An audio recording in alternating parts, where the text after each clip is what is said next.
সরকারের মদদে যে হামলা হয়েছে তাকে দ্রুত অপসারণ করতে হবে।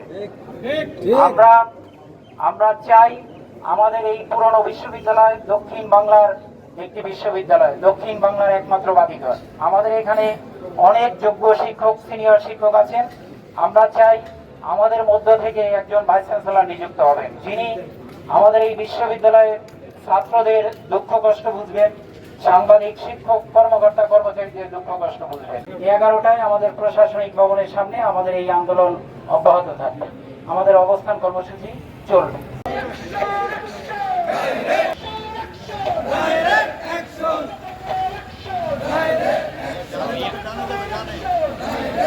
ধন্যবাদ জ্ঞাপন করেছি।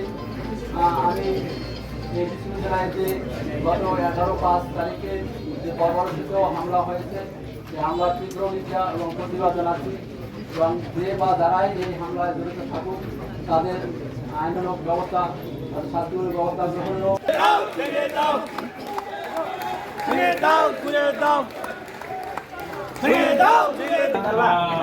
আহত হয়েছে।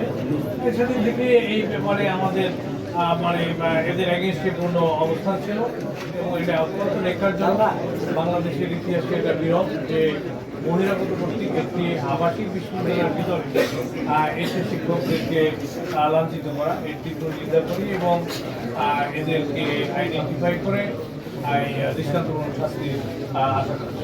ধন্যবাদ।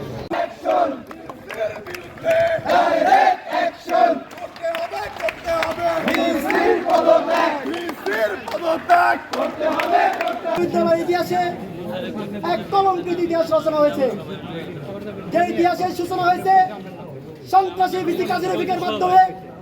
কাজী রফিকের ভাড়া করা লেলিয়ে দেওয়া সন্ত্রাসীরা আমাদের শিক্ষকদের, কর্মচারীদের, কর্মকর্তাদের এবং ছাত্রদের শান্তিপূর্ণ আন্দোলনে হামলা চালিয়েছে।